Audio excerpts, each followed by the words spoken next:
دو چیزیں ہمارے معاشرے میں بہت غلط پھیل رہی ہیں. ایک جھوٹ پلوت پیسوں کے معاملے میں, دو نمبری. سچ بولنا, رشتوں کے معاملے میں جھوٹ بولتے ہیں, کبھی سیدھی بات نہیں کریں گے, جھوٹ بولیں گے, تنخواہیں اپنی غلط بتائیں گے, ہر چیز میں جھوٹ. دوسری بات, ہمارے ینگ جنریشن میں بے حیائی,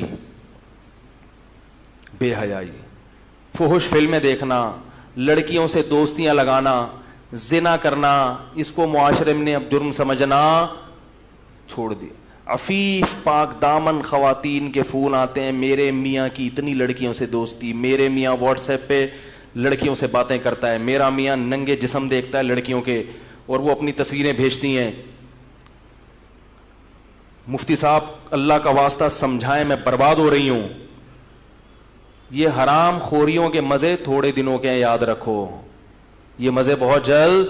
ایک خاتون تو اتنی تنگ آ گئی اپنے شوہر سے, کہہ رہی اب اس حرام خور کو ایسے چسکے لگ گئے لڑکیوں کے کہ اب یہ میرے سامنے بھی لڑکیوں سے بات کرتے ہوئے شرم نہیں کرتا, اور عورت لڑتی ہے تو طلاق کی دھمکیاں دیتا ہے. تو میں اس سے کہتا ہوں اس حرام خور کو مزے اڑانے دو. تھوڑے دنوں میں جب یہ بڈھا ہو جائے گا نا, بڈھا, ٹھڑک باقی رہے گی مگر طاقت ختم ہو جائے گی, پھر یہ سسکیاں لے لے کے حرام خور مرے گا. تھوڑا سا غصہ آ رہا ہے, معذرت کے ساتھ. یہ حرام خور کیسے مرے گا؟ بڈھا جس نے زنا نہ چھوڑا ہو نا, اس کا بڑھاپا بڑا گندا ہوتا ہے, یاد رکھو. چہرے پہ نحوست, زنا کی قوت ختم, لیکن جذبہ اسی طرح. کسی بھی نفسیاتی ڈاکٹر سے پوچھ لو, جس نے جوانی میں ان حرام خوریوں سے توبہ نہیں کی, بڑھاپے میں اس میں یہ ٹھڑک ختم نہیں ہوتی, قوت ختم ہو جاتی ہے, کی خواہش پہلے سے زیادہ.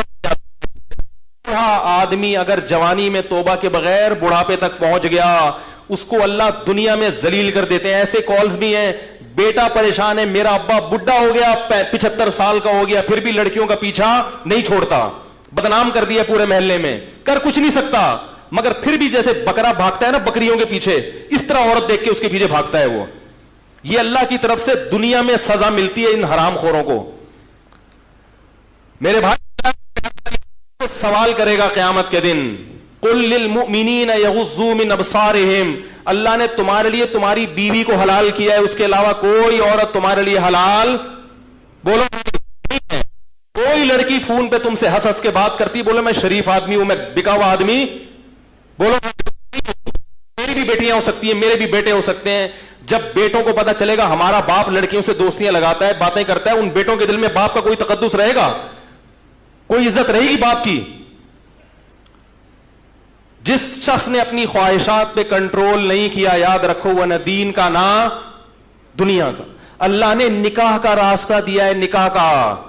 لوگ مجھے فیس بک پہ تانے دیتے ہیں کہ مولوی جو ہے نا ایسے ایسے تانے کہ یہ ہر وقت نکاح کی بات کرتا ہے اور یہ عورتوں کی بات کرتا ہے. حضرت حکیم اختر صاحب رحمہ اللہ تعالی بہت بڑے بزرگ تھے, ساری زندگی بد نظری کے خلاف بیان کر کر کے دنیا سے چلے گئے.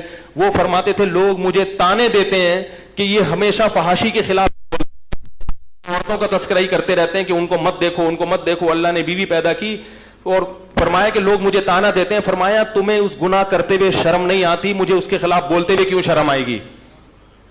ہر دوسرا نوجوان اس برائی میں مبتلا ہے. گرل فرینڈ کو عیب سمجھنا چھوڑ دیا لوگوں نے. او بھائی یہ گوروں کا کلچر ہے, جو سور کھاتے ہیں, کتے کھاتے ہیں, ان کا کلچر ہے. یہ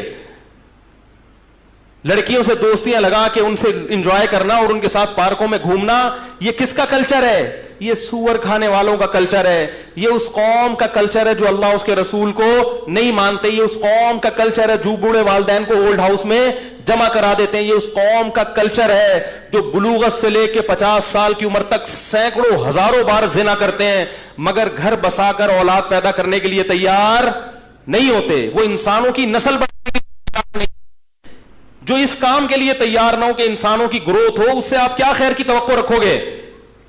انہوں نے حرام خواہشات پوری کرنے کے لیے مرد اور عورت کا فرق ختم کر اس قوم کے پیچھے بھاگ رہے ہو, اس کلچر کو فالو کر رہے ہو. کل تمہاری بیٹیاں بھی جوان ہوں گی, لیکن افسوس ایسا ہوتا ہے کہ اتنے لبرل ہو گئے کہ اگر بیٹیاں بھی یہ حرکتیں شروع کر دے تو بھی ان کو غم نہیں ہوتا. یہاں تک معاملہ پہنچ گیا ہے. تو میرے بھائی اسلام بے حیائی کو پسند ان اللہ لا یامر بالفحشاء، اے نبی ان سے کہہ دیجئے کہ اللہ کبھی بھی بے حیائی کی اجازت نہیں دیتا. تو میرے بھائی اپنی جان پہ ترس کھاؤ، ان حرام کاریوں سے توبہ کر لو. لڑکیوں سے دوستیاں بولو نا بھائی، مت لگاؤ. شاعر نے کہا رنگ رلیوں پہ زمانے کی نہ جانا اے دل، یہ خزاں ہے جو بانداز بہار آئی ہے. یہ جوانی کی عیاشیاں ہیں جو تمہارے بڑھاپے کو برباد کر دیں گی. یہ چیزیں تمہیں اللہ کی یاد سے غافل کریں گی، نماز تلاوت سے غافل کریں گی. جوانی میں عیاشی کا مزہ بہت جلد خراب ہو جاتا ہے. دیکھو انگریز کے پاس تو سیدھا راستہ ہے ہی نہیں، وہ کہتا ہے یہ نہیں کروں تو پھر کیا کروں. تمہارے پاس تو ایک راستہ اللہ نے دیا ہے. اپنے آپ کو عبادت میں کھپاؤ، نماز میں دل لگاؤ، تلاوت میں دل لگاؤ، پاکیزہ زندگی میں دل لگاؤ. بہت خوبصورت بوڑھوں کی زندگی دیکھو، مسلمان بوڑھوں کی جو نیک ہوتے ہیں کتنی پیاری زندگی ہوتی ہے ان کی. ہر وقت ہاتھ میں تسبیح، ہر وقت چہرے پہ وضو کا نور، ہر وقت مسجد میں دل اٹکا ہوا. اگر یہ زندگی تم نے توبہ مت نہیں کی تو میرے بھائی بڑھاپا بہت خراب گزرے گا، بہت خراب گزرے گا. مرو گے سسکیاں لے لے کے، اور جوانی بھی جلدی برباد ہو جائے گی. سکون نہیں رکھا اللہ نے ان گناہوں میں. کس قدر عورتیں پریشان ہیں، پاک دامن عورتیں، کتنی مشکل سے آج کل رشتے ملتے ہیں. کوئی ایک واقعہ ہو تو میں بیان کروں، ہر دوسرے دن یہ کال آ رہی ہے. اور یورپ امریکہ میں تو بہت زیادہ ہو گیا ہے. ہر عورت پریشان ہے کہ میرا شوہر مجھ سے وفا نہیں کر رہا. لڑکیوں سے دوستیاں، لڑکیوں سے دوستیاں. بھائی کل تم اپنی بیٹیوں کا گھر کیسے بچاؤ گے؟ تم یہ چاہتے ہو کہ تمہارا داماد وہ اسی کنڈیشن میں ہو کہ 100 لڑکیوں سے اس کی دوستیاں ہو؟ تمہاری بیٹی کیسے گھر بسائے گی اس کے ساتھ؟ اللہ تعالیٰ موت سے پہلے سچی توبہ کی توفیق نصیب فرمائے. یہ ہے اسلام. ان چیزوں کو لوگوں نے فوکس کرنا چھوڑ دیا. بس کچھ رسومات ہیں، حلیم کی دیکھ پکا لو، گھوٹے لگا لو، یہ کھا لو، ربیع الاول پہ حلوے مانڈے کر لو، تھوڑا سا جلسہ لگا لو، اسپیکر بھونپو لگا دو لوگوں کے گھروں میں، اور وہ ان کی سیرت پہ بیان کر لو، فلاں کی سیرت پہ بیان کر لو، اس کی یہ کر لو تھوڑا سا، پھر قوالیاں کر کے تھوڑا سا. میں وہ جاتا تھا اس میں ایکسپریس ٹی وی میں نا ریکارڈنگ کے لیے، تو میں قرآن کی ریکارڈنگ کرتا تھا تفسیر کی. ایک دن میں ذرا جلدی پہنچ گیا تو جہاں میں ریکارڈنگ کر رہا تھا وہاں قوالی چل رہی تھی. تو جو لوگ میرے درس میں ٹوپی پہن کے بیٹھتے تھے نا بڑی تمیز سے، وہ ناچ رہے تھے. میں عجیب ہے نا، میں نے کہا بھائی یہ کیا؟ تو وہ قوالی چل رہی، ڈیشن ڈیشن ناچ رہے ہیں. جیسے ہی ان کا ٹائم ختم ہوا وہ سب ٹوپیاں پہن کے میرے سامنے بیٹھے. میں نے کہا یہ کیا ہو رہا ہے بھائی؟ تو بی بی تمیزہ کا وضو ہے.